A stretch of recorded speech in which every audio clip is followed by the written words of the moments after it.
Okay, so here's the east side of the food forest. Um, try to keep this one short and sweet. So I figured it was a good time to film because you can see the difference of a managed area versus a non-managed area. It's summertime here in South Florida and shit is growing.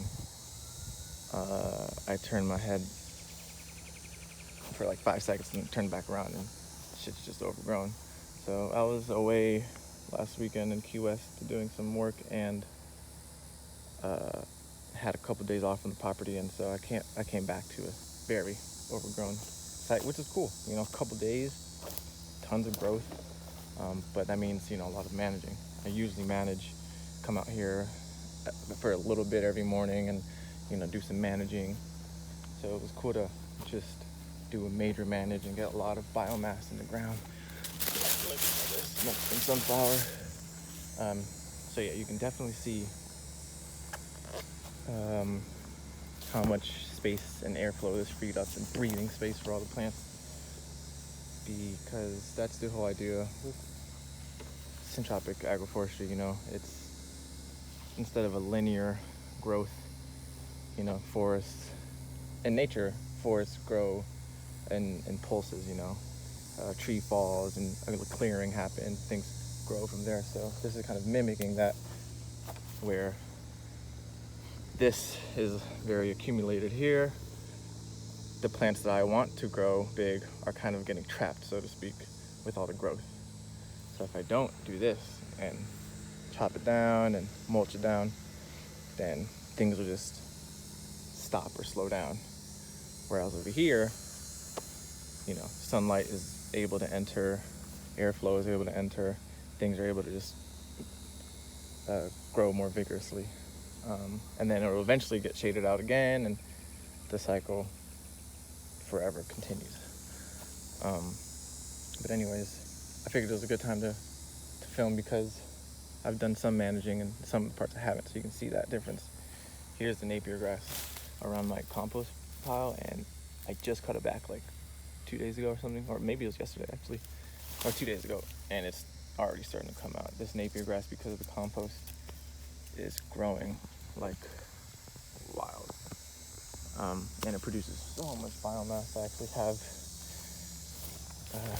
I put a whole bunch underneath all this mulch. You can see it. All that is native grass. I'm trying to create a really defined edge so this grass doesn't creep into my bed. But yeah, let me show you managed area versus a non-managed area. You can't even hardly see the walkway. But you know, that's the whole, at least for me, that's the fun of it. You're coming in here, interacting every day, seeing how things are growing, seeing what needs to be cut down, what needs to be moved, what needs more sunlight, blah blah blah. And I've definitely been learning a lot. I'm very excited that the sweet potatoes are finally taking off down here.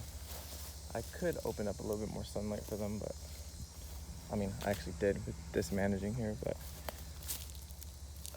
yeah, the sweet potatoes are starting to vine out and do their thing. So I'm very excited about that.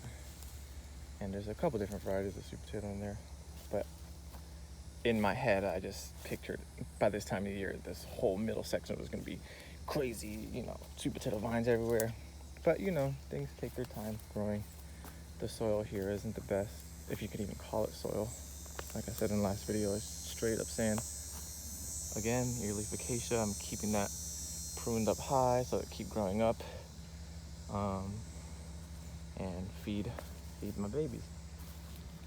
So you can clearly see, you know, when it's a big jungle and a big mess, you can't really see what my target crops are, but now you can. You know, coconut very clearly, banana very clearly, cassava very clearly. You know, it's actually a really nice feeling. once everything is cleared up a little bit. Same goes for this middle section too. This was a very congested area. I had tons of, you can see I just managed all this Mexican sunflower yesterday. Things are starting to grow and I need space. So here's a good example of cramming things together and each thing occupying their strata. So the cassava is an emergent species. It doesn't like things on top of it, shading it out. So what I do is I come through and I take off all the little, see, here's one. So this leaf, I take all these little leaves off and just let the top grow out. So it'll keep growing up. Whereas the turmeric does like some shade. So look, you can see the turmeric flowering. Oh, look how beautiful. So it's enjoying the shade from the cassava. The bananas aren't growing as fast because they're getting shaded, but the cassava isn't forever. So I'm not sure if I talked about this tree in the last video. I think I did. The Sterculia fotida. But yeah, I really like the way this bed came out. I thought it was gonna be a little bit too over dense and crowded, but it's just like the perfect amount. And I have different tree species coming up in there. Some, I think this avocado, Inga, ice cream bean. This little bugger is Cassia fistula. It's the golden shower tree, golden rain, whatever. It's a pretty cool tree that, you know, I just planted for the fun of it. I'm not sure if it's gonna do anything or not, but in tons of mango seedlings everywhere. Here's another one. It's my choice whether I graft onto them or not, or just use them as biomass production. But let me step back out into the clearing. So yeah, not a lot happening in this middle row. I planted it out with ginger, and to be honest, this ginger is not doing that great. It's yellow. I got it from Sprouts Market. It looks like healthy ginger, but it looked very young, and I don't know if it had the best. I don't think it was the best seed ginger. You know, it's probably delicious, but I don't think it really was the best seed ginger. So I'm gonna wait it out. I've got some papaya coming up out of here, and that could be my legacy, as they call it. I'll just leave it up to come up, and if the gingers don't do well, which they don't look like they're doing well, I can always just put something else in here. But I've been really digging the prickly pear cactus. I eat a lot of this pretty much every day, so I'm just starting to put this everywhere. I used to have Napier grass in here, but it got way too huge and way too out of control and kind of just clogging up this space. So I've been going along, here's Napier grass. I've been going along and ripping out all the Napier grass and moving them back there. I'm starting to have just like a little Napier grass section. I learned my lesson. Napier grass doesn't play well with others. I mean, it does, but you just it gets wild, I guess is what I'm trying to say. So I like to have it in its own little section. This area is kind of a cluster. It's kind of a hot mess, because I wasn't really sure. I like switched it up like 3 different times, trying to pin it down, and I think a big part of it is this whatchamacallit, jelly palm. Palm trees like these aren't super conducive to these sorts of agroforestry systems. They take up a lot of space and they're bulky, and you can't like really squeeze a lot of things around them. You see how I have the tape wrapped, I mean the leaves wrapped up. So I think, I'm not sure if I'll leave it there or not, but either way, I think that was a big problem, a part of why I couldn't really figure this section out yet. But it's coming along, you know. Like I said before, you can always move things around and play it by ear. The African potato mix is actually doing really well, and I wouldn't mind if it just keeps on exploding and taking over. This, if it goes into the walkway, I can just chop it back. So, shout out to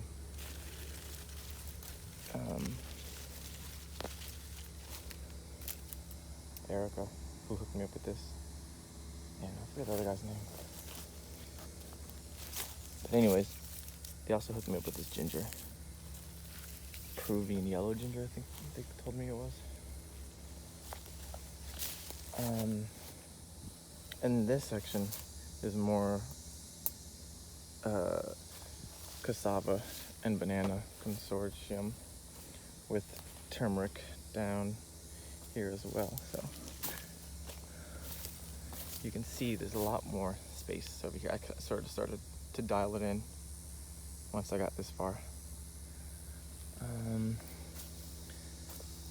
And yeah, just constant managing, constant pruning back with these casters. You can see there's just you can see the understory, turmeric, the overstory. For now, castor beans, pigeon peas, everything pruned to their specific strata. And just more of the same here. Bananas, soursop,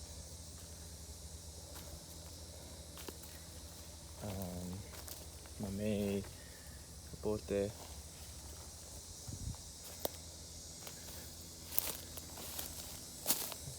avocado. I think it's Simmons avocado here. You know, hanging out with its castor friends. So, and then cassava down the middle for calories. And this is my little Napier grass section. I'm slowly but surely starting to penetrate this. Thick ass forest. So we'll see what happens down the line, but eventually this will all be food, hopefully. Got a ceiba tree. Awesome. Hopefully one day this will be towering up here. I had to put it in the middle of the property because I didn't want it to be too close to either of my neighbors. But yeah, this is long enough of the video. I'm gonna end it now. Peace.